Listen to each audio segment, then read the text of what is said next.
Something I thought had got away, but there seems to be vital signs of people rushing to take offence to catcalling and wolf whistling. Now, I read about this in France, and I think the Netherlands recently brought in some legislation too, but the French seem to be leading the way in this. But now they're suggesting it, you know, in UK and Ireland. So, in other words, now do we all understand exactly what catcalling and wolf whistling is? I could demonstrate on Maia if you like. Please do. Okay, go for it. That's your She loved it. That's your average wolf whistle, and you know, catcalling would be something along the lines of "Nice ass there, Maia." Oh. Yeah, okay. So we did a little social experiment on the radio station a while ago. Sent a reporter out, and he did it to people on the streets. So we get into a lot of trouble on Twitter from the Twitter artery. But in saying that, the majority or all of the women that we spoke to and interviewed after the reporter whistled at them said they actually felt complimented. You know, and they said, "How you beautiful, nice ass." So what they're trying to do is criminalise nice ass. Nice they ass. Were saying nice, and the women were saying, "Yeah." Well, and they probably did have a nice ass in fairness. The women with the microphone in their face said, "Yeah, it was." No. He had a microphone hidden. He didn't have his big jacket on him, you know, with a station emblem on or anything, because they didn't know he was. And he whistled or he made a catcall at them, and not one took offence to it. The only people who are taking offence to this are extreme feminists who are in the minority, but they shout very loud, right? Now the problem is what we're doing is we are. Two Neanderthal men in the I was going to come to this, right? I would never do it, right? And I'll be honest with you. Are people still doing that? I don't know. They're builders. You did that very well there, that little practice run. Yeah, you see, you've done it before. But, and I would probably be a little bit upset if I saw my son doing it, because I think they'd be a little bit more educated than that. I think it's a bit Neanderthal. And it's rude, right? But in saying that, to make rudeness or a sound a criminal offence is the most bizarre notion that I've ever heard in my life. Okay, Maia, what do you think of Niall's idea, firstly, that... What do you reckon about the notion that all these women actually felt flattered and enjoyed it? Would you feel flattered? Well, again, it depends totally on what someone says. If I walk past a building site and somebody whistled, being totally honest, I don't think I would take offence at it. If someone said, "Show us your tits," I probably wouldn't... Well, I wouldn't, just to be clear, but I probably wouldn't be delighted with that. And I think what it comes down to is just respect. I mean, if I shouted at someone in the street something that was offensive, then that's not particular. If you whistle at somebody, I think it's all about common sense. Would you go to jail for it? No, but you're never going to go to jail for whistling at somebody. Let's be honest. We're getting to the point where you know, we're going to see a guy in a dock, I reckon, in about 10 years' time, and the prosecutor is going to say, or the judge will say, "And what's he up here for?" And the prosecutor will say, "Your Honour, he looked at a woman in a sexual way." Yeah, and that's where we're moving to. Can we see the ass? And you know what it is? You know what it is? Catcalling is not a fundamental human right. I mean, the amount of column inches and airtime that's been dedicated to defending the issue of whether men should be allowed to catcall or men should be not allowed to catcall, it's complete. And you know, you call us snowflakes. That's complete nonsense. It's like catcalling. I mean, it doesn't bother me massively, but I don't think it's ever a compliment, and I don't ever interpret it as a compliment, and I don't think it's meant as a compliment. So if somebody said "Hi, sexy" when you're walking down the road, not that anybody should say it to you, right? By the way, but I mean, "Hi, sexy." Hey, it's 1972. Hello, sexy. I know it's not a carry-on movie, right? But what I'm saying to you, Confessions of a radio presenter. I'd whip it. I'd give him my card. To call me later. I'm not suggesting that guys should do this, right? But what I'm saying is we're going down a really dangerous road. No, and we're the road not. of Okay, Jennifer, I want to ask you a question. Does Niall have a point when he says, okay, maybe it's rude, but like making it illegal is ridiculous? I mean, look, I'm not top of the line. There are plenty of other things that I'd rather see made illegal first. But I don't really get the outrage about the prospect of making catcalling illegal. Like, it's not one of your fundamental human rights as a man. And I do think it's rude, and I think it can be interpreted in different ways. But you're not answering the question. You're not answering. No, would you agree with what the French are doing? At the moment, you've got a minister over there demanding that they make this illegal, and it looks like they are going to make it illegal. And not only that, worse still, what they're going to make illegal is asking a woman you don't know for her phone number.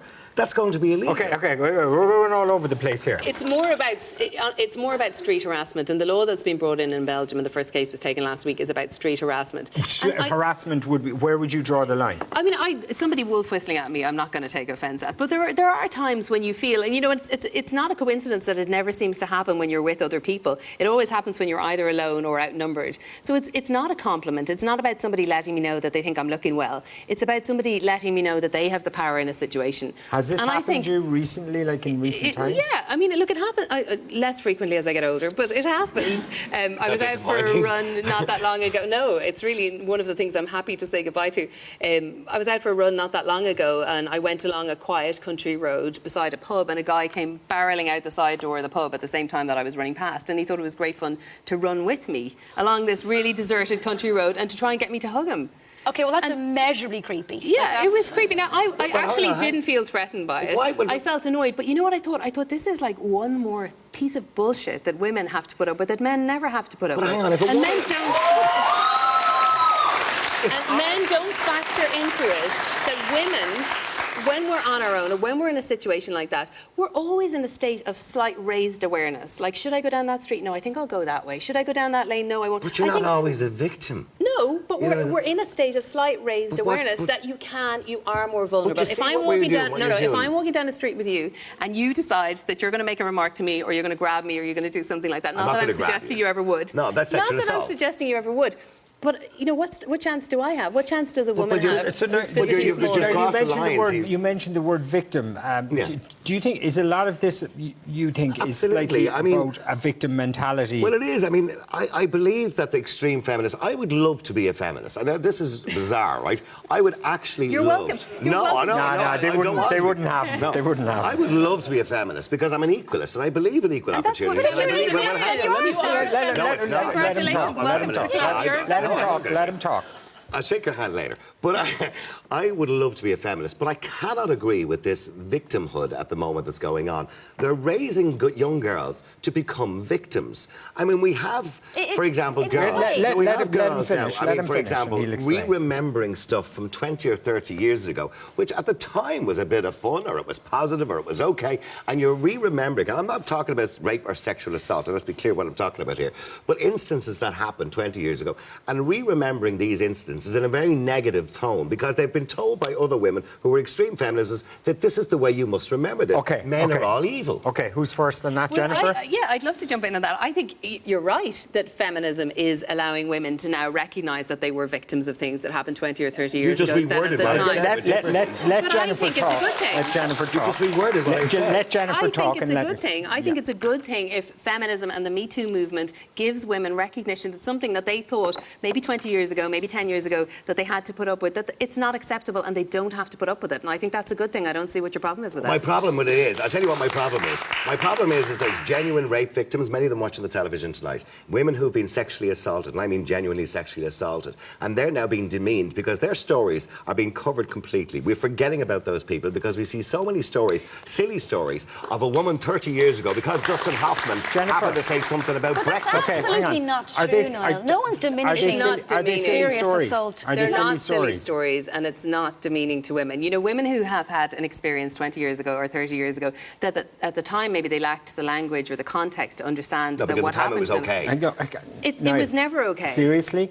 I prefer if you let people just expand and finish their point a small bit, okay? My point would be that it was never okay. Jennifer, do you have a silly story? I have a silly story, yeah. I'll tell you my silly story. So about 20 years ago, I was at a party and I went to the bathroom, and I came out of the bathroom and there was a man waiting in the corridor outside the bathroom. And he pulled me into a bedroom and he locked the door. And, you know, at the time, I knew what was going to happen. I remember distinctly standing there and knowing that if I didn't get out of the room, that it was not going to end well and that I was probably going to be raped.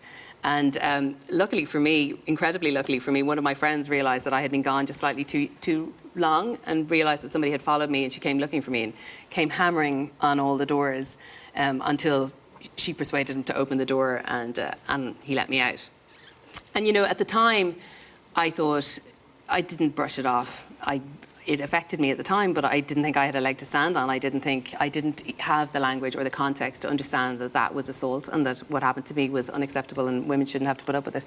And actually, in that way, the Me Too movement has been really empowering. But that's not a silly story. That's a genuine story where you were in a position where you were quite vulnerable and you were on the Thank you for declaring my story not a silly story. What I'm saying to you is, the genuine stories of people who may have been under threat, who may have been in a position where they could have been raped, who may have genuinely been raped or sexually assaulted, we're missing these real stories because what's happening is... Are all these stories not about people who felt under threat? Maya, who's deciding what's a so when you look back now, Maya, can I ask you? I think that there's always a scale.